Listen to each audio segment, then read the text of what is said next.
Hey, hey, hey, good morning, good evening, good afternoon, and welcome to episode 57 of the Freedom Seekers Live TV. And with yet another interesting and amazing guest, because she has a business I had never heard of. She created it herself, and I'm really excited to let her talk to you about this. She is a mom of two. Her sons are almost 15 and almost 80, and she lives in the beautiful Birmingham that I had the pleasure to visit a few years ago. A beautiful, beautiful coastline. She likes to cook, to run, to read. I'm really curious about the book she is reading now. And she is also running a book club for homeless people. And she's very spiritual, so she likes to meditate, to do Reiki, and to do healing. So I'm going to introduce you to her. Here is Julia Smith. Welcome, Julia. Hello, lovely to see you, Monique. Thanks for having me. Welcome to the show. I'm very glad that you are here. You were introduced to me through Lisa Bellingham, that I had on the show a few weeks ago, with also an amazing story. So, Julia, well, tell us a little bit about the Julia. Who was she when she was little? Because you're an entrepreneur. You told me that you are in this business for already 12 years. Yes, that's And right. but have you always been that entrepreneurial, or is that something that grew on you? Do you know, I think when I look back, I think I always was entrepreneurial. Yes, I would say when I was young, I always had little jobs. So, and I always went and found those little jobs myself. I always did things to get something, to help myself progress with things. So Okay. I grew up in Cornwall, and when I was little, there used to be on the high street, there was a big printing company. And, we didn't, as a family, we didn't have a great deal. And when I used to go into the town, if I walked past the printers, I would go in and ask them if they had any scrap paper. Okay. Yeah. And then I had all sorts of little jobs. I had a paper round, and I used to save up my money, and there was a little clothes shop in the town as well. I never quite had enough money. So I went in one day and I asked the lady if I could pay a deposit for something and then pay her weekly out of my paper round. So Oh, I think I always had, and nobody really told me to do that. It was just, I wanted something and I thought about how I could make that happen. okay. And so I always sort of did that, but I didn't really, once I started working as I was older, I wouldn't say I wanted to be an entrepreneur. In fact, I didn't want to be an entrepreneur, but it was when I had my children and they were young, and I felt that being employed wasn't really flexible enough. Okay. Plus, I wanted to still be successful, but I wanted to be a mum and I wanted that balance. And I didn't feel that being employed would give me that. So then I sort of changed my mind and decided that having children and being an entrepreneur was the best way forward. Okay. And what did you do before becoming an entrepreneur? What kind of business were you in, or working, or were you working for somebody, or what were you doing before that? Yeah, so I worked in sales for, well, in total now I've worked in sales for over 30 years. So I've always worked in sales. I started off just working in admin, and a Mhm. sales manager said, "Why aren't you working in sales? You should work in sales." Even though I was very, very quiet, I wouldn't stand out as being loud or, particularly confident at the time. I was quite quiet and quite shy, but I was very determined. And I think that's what she saw. And she Uh-huh. persuaded me to give it a go. This was, I was 18, and that was advertising sales. And I ended up doing that very successfully for 6 years. Then I went traveling. I took a year off and I went traveling around the world. When I came back, because I hadn't worked for a year, I felt like I really needed to earn some money. So then I went into working in recruitment, specialist recruitment. And then my last employed role, I was a project manager in welfare to work and training. Mhm. And that was when I sort of left to set up the business when the boys were Okay. young. So yeah. But you have a very typical business. It's not something that you hear. there are big companies doing this, but you do this by yourself.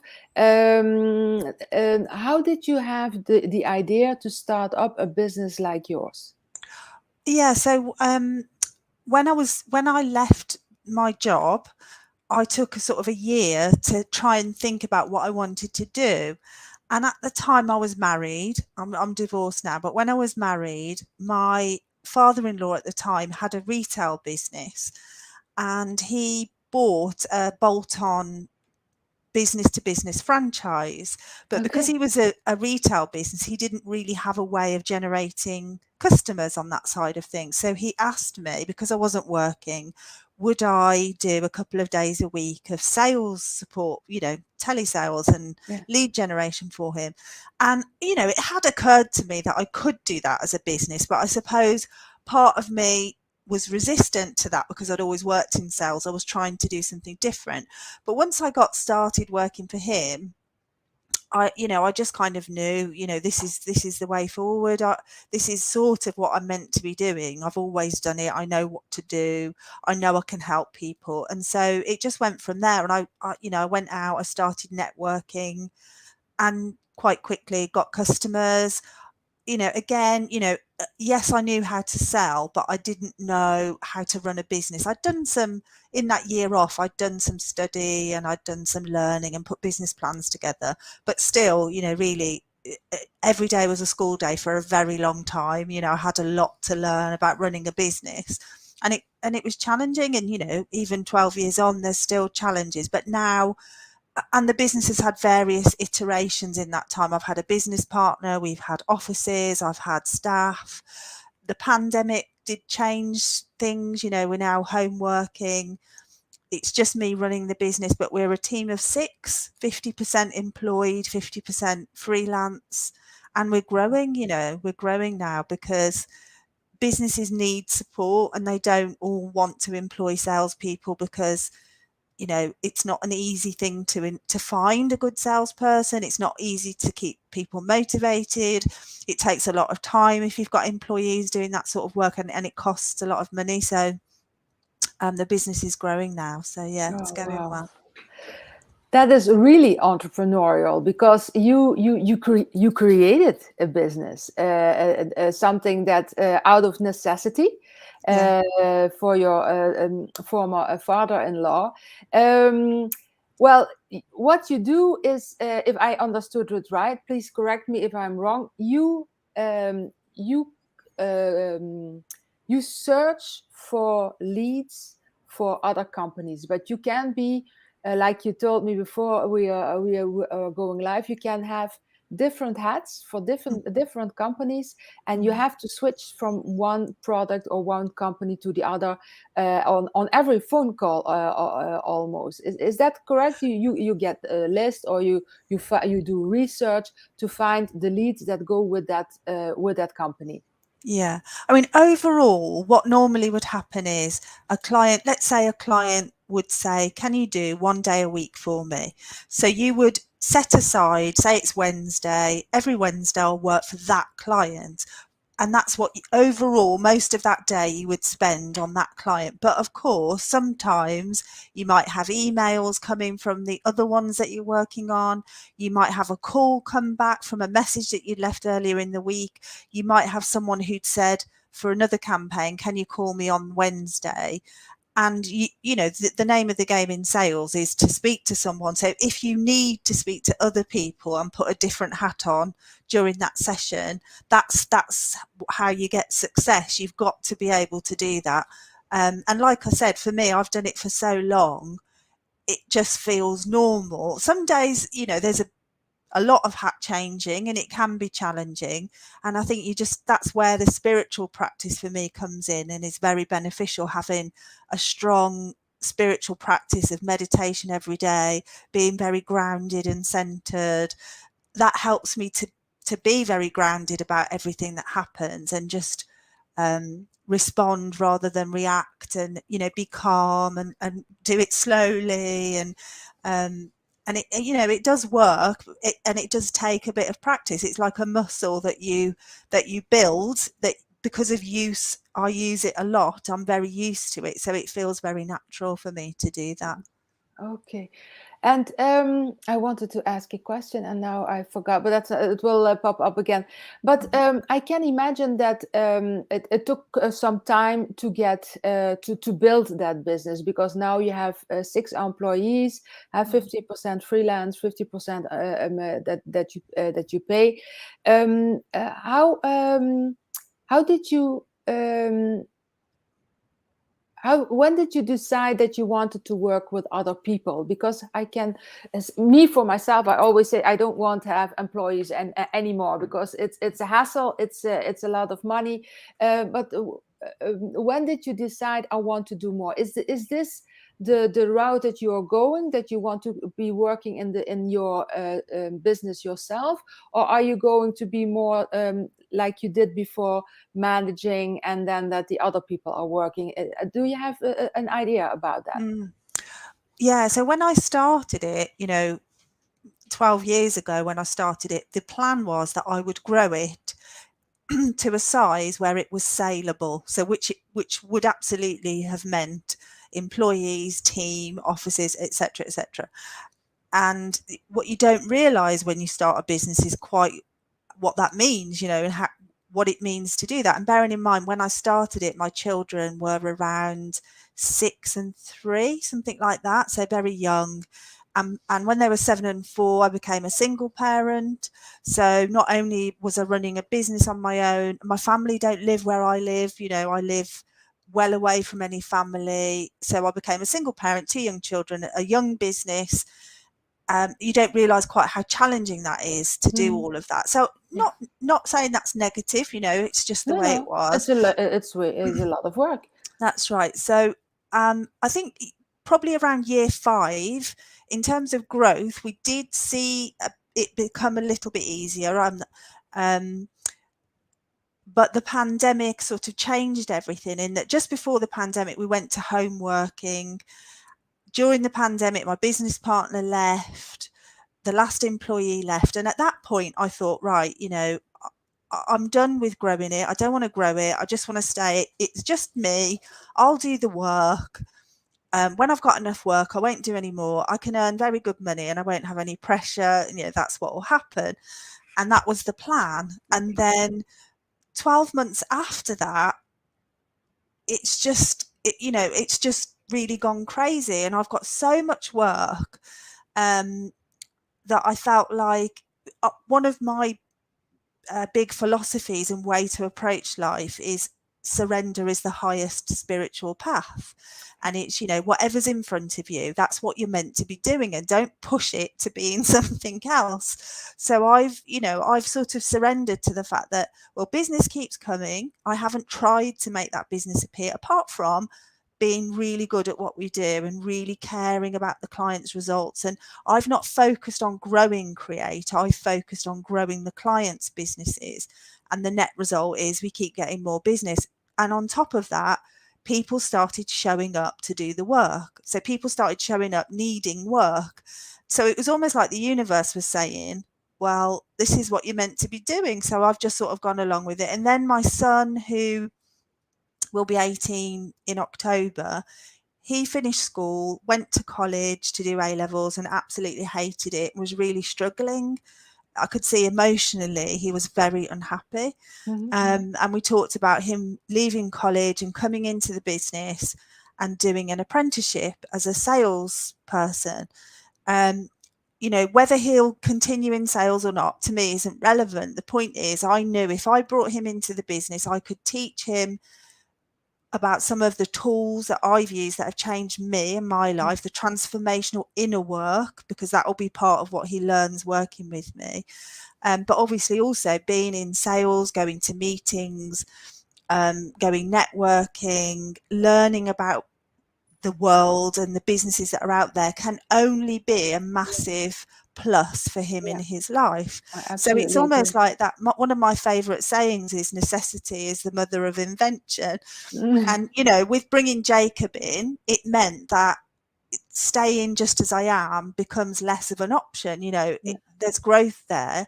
And also I think if it works with him, I could do that. I could replicate that with other young people and give other young people those same opportunities, and also businesses opportunities to have a slightly less experienced salesperson, so a slightly lower value cost in outsourcing their sales, but still having someone who's well trained, who's got who's learning, but they don't have to do the training because they might not understand sales. So it's given me a whole other idea for another element of the business that we'll see how it goes. Again, I'm not pushing anything, I'm not trying to force anything, I'm sort of surrendered, and I'll see what unfolds, what transpires, what shows up.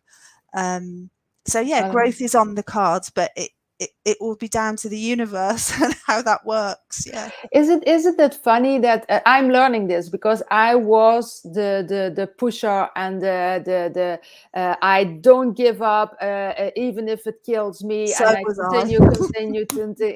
And oh my God, it cost me a lot. It cost me 2 businesses. It cost me friends, and not because I was ungenuine with people, but because I didn't give up when all the signs said that I had to give up. So I really value that you share that with us, because I see that in my surroundings, in my near surroundings, that when people, now I see all the red flags that I didn't see 7, 8 years ago. And it's so true. If you surrender, then things come to you, because it's more, the pressure is off. And when the pressure is off, you start seeing more things, you start understanding more opportunities that are coming to you, you react differently. Is that also how you feel it? You sort of let go, don't you? You're not,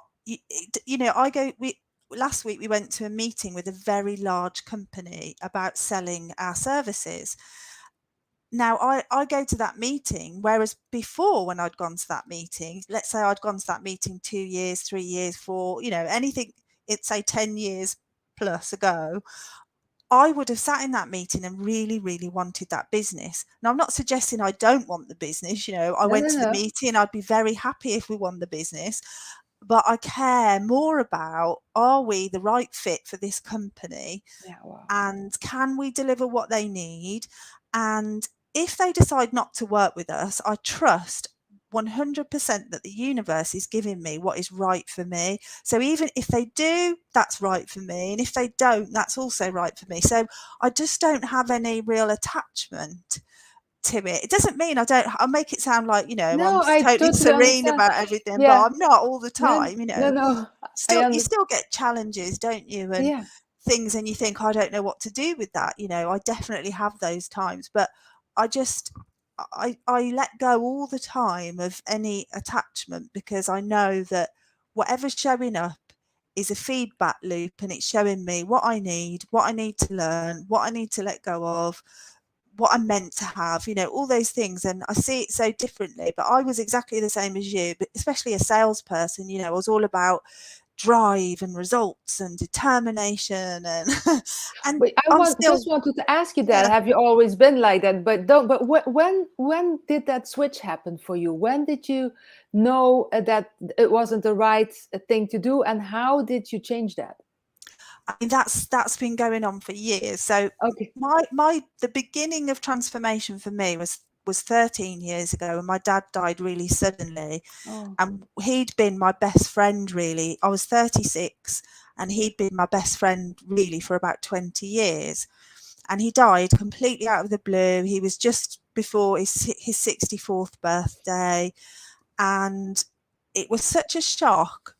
And the net result, I think, when he went was, I realised, my kids were little, I was married. So on the surface, on the outside, it was like I'd got a nice life, I'd got a good job.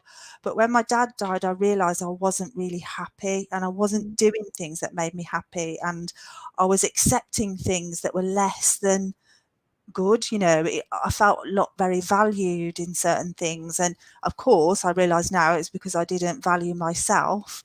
But at the time, you think it's everybody else. So it started there, and it's been a work in progress ever since. I work on myself all the time. And as time goes on, that work gets deeper. I learn more about myself. I've learned so much about, even in the last 2 years, it's been, the pandemic for me was a real time of introspection and great change, some of which was very painful to go through.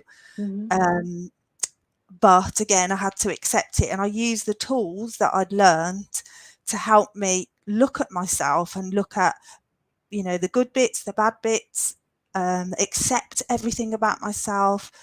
And so that last couple of years of transformation has been most profound, I would say. But it's been an ongoing journey the whole way since my dad died. Have you done everything by yourself, or did you search for help? If you want to share that, of course, I've done that's a mix. Personal. Yeah, of course. No, I mean, I've done a mix of things. I've had, in the beginning, we did some work with an emotional mastery coach, and that was about letting go. I've done Reiki, so I've been trained, you know, Reiki 1 and 2. I studied philosophy at a school of philosophy in the Midlands for 4 years. You go once a week. I've done so many things, but then I'm a real book person, so I've learned an awful lot from books. You know, Michael Singer, The Untethered Soul, and The Surrender Experiment, they're two of probably the most transformational books. Jeff Thompson, The Divine CEO. There's so many books that have, I feel like they're my friends, you know, and they've come on the journey with me, and the right book shows up at the right time, or I feel drawn to something and I think, right, I've got to read that now, and I learn something from it. I've done past life stuff. I've had a healer recently actually doing some past life work with me, and I've got another session to do with that. And that's the first time in a while that I've used an external person, if you like, but I felt drawn to her, and that's been really amazing. So I think for me, I would always say to anyone, go listen to what you're drawn to and pay attention to that, because what's right for one person may not be right for you, and there's so much that you can do. And again, I think, you know, I meditate every day, and one of the most powerful things has just been watching myself and noticing my patterns and noticing my beliefs. And the more I've done that, the more I've uncovered things that have just sat there in my subconscious for many, many years that are absolute nonsense. And then I've been able to sort of let those go, and they've just unleashed a complete change in me. So amazingly powerful, our minds, I think, as well. Yeah, that is something that I'm discovering more and more, because that is something that we underestimate, because we're living in Western Europe, Western countries. They are all more a little bit down to earth, but thinking that everything spiritual is woo-ha, and that is absolutely not true. That has nothing to do with it. That is our going back to our roots, going back to how we are, and how life works. But we haven't even touched the subject of this of this conversation. I love it what you say, but how to do business and life ethically and make profits. Now, you have touched on it. Ethically is being yourself, but how does a conversation roll with one of your customers? Can you share a little bit about it? Because you don't do a lot on online or on Facebook, but I work with a lot of people on Facebook. I have a lot of contacts on Facebook, people contacting me, and it is as if, how do I say it? A lot of people only think that they have to spit out everything they know, have to spit out their links, have to vomit all their products. Is that the way you talk to people? No. I think that's the true thing about sales. You know, when you really want to sell genuinely, what you want to do is turn that around to how can I help this person. It's not about what can I sell, me. You know, it's about looking at that other person and saying, you know, how can I help this person here in front of me. And I think one of the biggest things with my clients that I've found the more work I've done is I don't have any judgment about people at all. I mean, I would say if it crops up, I bat it away. So, you know, so let's say you're in a meeting with someone and they're talking about something that you disagree with. Ordinarily, our human mind would go into a judgment about that. And I just don't do that. I allow everybody to be who they are and what they are. And all I'm looking at is, can I help this person? What can I do to help and support this person? And when you do that genuinely from your heart, I think you will find business. If it's not with that person, the universe will bring it somehow to you because you're giving in an honest and genuine way. And I think, you know, it's really simple if you work in that way. Oh, wonderful. Are there things that you do on except for meditation, because that is something that really helps you in your business? It clears your head, it keeps you calm. Other things that you do on a daily basis for your business that you say that is really something that helped me grow my business? Yeah, I mean, it's all the inner work, I would say. You know, the inner work is the most powerful work. I mean, yes, I do all the normal. You know, I talk to people, I make sure I have all the systems, I use a bit of social media. I don't use a lot. I don't really do a lot to make business happen. It's the inner work. All the inner work, to me, everything on the outside reflects what's on the inside. And the more inner work I've done, the more the outside shows me the wealth, the abundance that's inside us. So every day I talk to the universe, to angels, and people might think I'm nuts, but, you know, for me, that's what feels right to me. Someone else might call it something else. I'm not religious in any way, but I talk to, I talk on a spiritual level. I say prayers. Before I came to this session, I asked for divine love to come in, my ego to stay out of it, to be of service to everyone. Every day I practice letting go. So if something comes up in me, someone triggers me, I don't look at that person and say, oh, you've done this to me. I look inside and I say, what is that in me? Why do I feel that? And then I practice saying, I keep my heart open, I let this go, because to me, it's just energy. It needs to pass through me. And every day I'll get better and better as a result. And the business gets better and better as a result. But it's all about the inner work. The inner work. Oh, wow. Yeah. Beautiful. So, Julia, we're already at the end of our conversation. It went really fast. I really love this conversation. I didn't know what to expect because we didn't know each other, but I really appreciated everything you said. So what's up for Julia in the next 12 months? So if I would talk to you again on the 23rd of 2023, what would have changed, or what goals would you have achieved? I mean, hopefully my son is doing really well and is happy and has learnt a lot and grown. And our business, hopefully, I would like to think that we're helping more young people by that stage, and also continuing to help lots of businesses. So the business should have grown. But I don't like to set too many goals because, like I say, I like to just be completely surrendered and see what happens. But I'm pretty sure that's where the universe is taking us, towards helping more young people and helping more businesses with their growth. Possibly some of what I'm talking about here, the inner work, maybe sharing a bit more about that for people that are interested. You know, perhaps that's another element of something I'll be doing in 12 months as well. Oh, wow. And if people want to reach out to you, where can they reach out best to you? Is that also over Facebook, like we connected, or is there another way that they can reach out to you? Yeah, so LinkedIn is a good one for me. LinkedIn, Julia Smith, and the business is Create, which is CRE, the number 8, Sales Solutions. So I'm on LinkedIn, and that's a really good platform to connect with business owners.